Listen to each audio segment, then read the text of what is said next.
Shalom Akim, Shalom Akwathiam.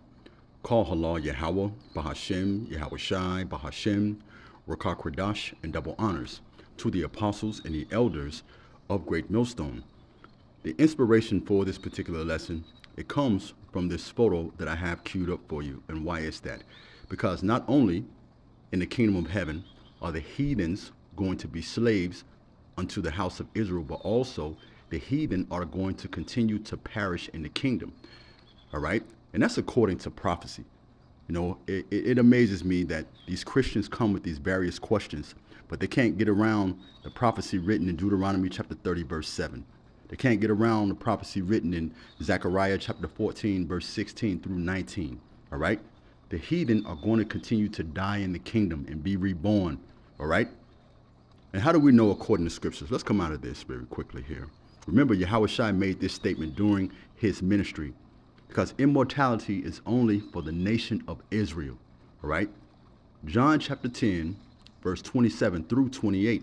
And it tells us this: my sheep hear my voice. Who is the Lord's sheep? Right now, the elect. My sheep hear my voice, and I know them, and they follow me. And I give them eternal life, and they shall never perish, neither shall anyone snatch them out of my hand. How do we know that the house of Israel is the Lord's sheep? Jeremiah chapter 50, verse 17, and it tells us this: Israel is a scattered sheep, and that's what you so-called blacks, Native Americans, and Hispanics must comprehend. All right, this Bible is about us. It's our history book, and also it's about our redemption as well. Okay, we're going to live forever in the kingdom. Let me read again from the top. Jeremiah chapter 50, verse 17. Israel is a scattered sheep. The lions have devoured him. Well, let me say this while it's on my mind to say the lions represent all the other nations. Okay, all right. The lions, pardon me, has driven him away. First, the king of Assyria has devoured him, and the last, this king, Nebuchadnezzar, the king of Babylon, has broken his bones. Let's come from here, right? Let's come from here. Remember, Yahweh Shai mentioned his elect are in his hands, right? Deuteronomy chapter 33, verse 3. And even at the top of this chapter here, this is when Moses is giving a blessing, saying a blessing over the house of Israel before he transcended, right? Before he went back into the spiritual realm. Look at what it states here in Deuteronomy chapter 33, verse 3. Yea, he loved the people, all his saints. And who are the saints? The children of Israel. Psalms chapter 148, verse 14. His saints are in thy hand, and they sat down at thy feet. Everyone shall receive of thy words. Let's come from here, right? I want to go to the book of Isaiah, chapter 49, verse 16. Remember, we serve a power that doesn't change. He's the same yesterday, today, and forever. And it reads this: see, I have inscribed you on the palm of my hands. Your walls are continually before me. And how will our walls, our people, be continuously before the Lord? Because in the kingdom, we're going to be immortal. All right? We're going to live forever, forever, ever. Yes, but you other nations will continue to perish. That's why on this side, this is our hope, because our hope is full of immortality. Wisdom of Solomon, chapter 3, verse 4. For though they be punished in the sight of men, yes, right now we're under the curses, but trust and believe. Deuteronomy chapter 37, chapter 30, verse 7, just a little excited in the spirit, is coming. For though they be punished in the sight of men, yet is their hope full of immortality. Let's come out of this here. Let's get into a few prophecies, further substantiating that the heathen will perish in the kingdom of heaven, and that the nation of Israel will be the only ones who are going to be immortal. Isaiah chapter 65, verse 19 through 20. It reads this. It's very specific. I will rejoice in Jerusalem and joy in my people. The voice of weeping shall no longer be heard in her, nor the voice of crying. Let me come out of here. Let me get a quick precept here. You couple that right what was written in Revelation, the 7th chapter, the 15th through the 17th verse, right? And it reads, because this is what we have to look forward to. Therefore are they, pardon me, Sick Society, let me calm down. Therefore are they before the throne of the Most High, and serve him day and night in his temple. And he that sitteth on the throne shall dwell among them. Here's the point. They shall hunger no more, neither thirst any more, neither shall the sun light on them, nor any heat. We won't be under slavery anymore. We won't be under bondage. We're going to be forever on top. The nation of Israel will be the ruling class. Okay? Let me read verse 16 again. That's why these niggas, they kill me with we're in the new covenant. Because if I get hungry every day, I thirst every day, I work every day. We are yet this day in our captivity. We'll read verse 16 again. They shall hunger no more, neither thirst any more, neither shall the sun light on them, nor any heat.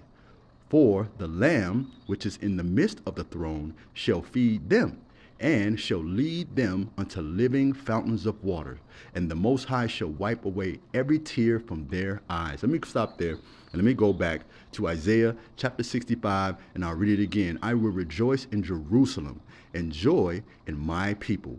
The voice of weeping shall no longer be heard in her, nor the voice of crying. No more shall an infant from there live but a few days. Why? Because we're going to be immortal. Nor an old man who has not fulfilled his days. For the child shall die 100 years old, but the sinner being 100 years old shall be accursed. And what does it mean by the sinner being 100 years old shall be accursed? Because these other nations, they might live 100 years, they might live to be 150 years, but they still are going to be in the flesh. They're not going to be immortal. All right, they're still going to be able to sin. That's why we're going to rule over them with a rod of iron. All right, remember, for us, for the nation of Israel, the laws, the statutes, the commandments, our customs going to be written in our inward parts. It's going to be impossible for us to go off again. Okay, all right, let me come out of this here. Let's go to the book of Zechariah. This is Zechariah, which is another future prophecy. Okay, Zechariah chapter 14, verse 16 through 19. And it reads this: Then the survivors of all the nations that have attacked Jerusalem will go up year after year to worship the King, the Lord Almighty, to celebrate the Feast of Tabernacles. And why is that? Because the whole universe, the whole globe is going to keep our laws, statutes, commandments, and customs. Let me grab a quick precept here in the book of Isaiah, chapter 66. Remember, it tells us this: For as the new heavens and the new earth, which I will make, shall remain before me, saith the Lord, so shall your seed and your name remain forever. And why is that? Because we're going to have and receive immortality. Here's the point in verse 23. And it shall come to pass that from one new moon to another, from one Sabbath to another, shall all flesh come to worship before me, saith the Lord. You see, just like in America, aka Babylon the Great, everyone, in a sense, keeps the 4th of July, Memorial Day, Christmas, so on, things shut down, so on and so forth. It's going to be the same way in the kingdom, except instead of holidays, the whole globe is going to keep what? The whole universe is going to keep what? The holy days, all right? It is going to be beautiful, man. Let's come out of this here. Let me go back. Zechariah chapter 14, verse 16 on down. And it reads, Then the survivors from all the nations that have attacked Jerusalem will go up year after year to worship the King, the Lord Almighty, and to celebrate the Feast of Tabernacles. If anyone, here's the point, if anyone of the peoples of the earth do not go up to Jerusalem to worship the King, the Lord Almighty, they will have no rain. Let's pause right there. And what is going to happen when the Lord doesn't send rain or to your region of the earth or to your land? It's going to starve you out, all right? Your animals will perish. Your land will dry up, all right? You're going to pass away, okay? Remember, the Lord is still going to send Deuteronomy chapter 30, verse 7 on all these other nations, man, okay? Immortality is only for the nation of Israel. I'll read that again. If any of the peoples of the earth do not go up to Jerusalem to worship the King, the Lord Almighty will send no rain. Verse 18. If the Egyptian people do not go up and take part, they will have no rain. The Lord will bring on them the plague he inflicts on the nations to do that do not go up to celebrate the festival of tabernacles.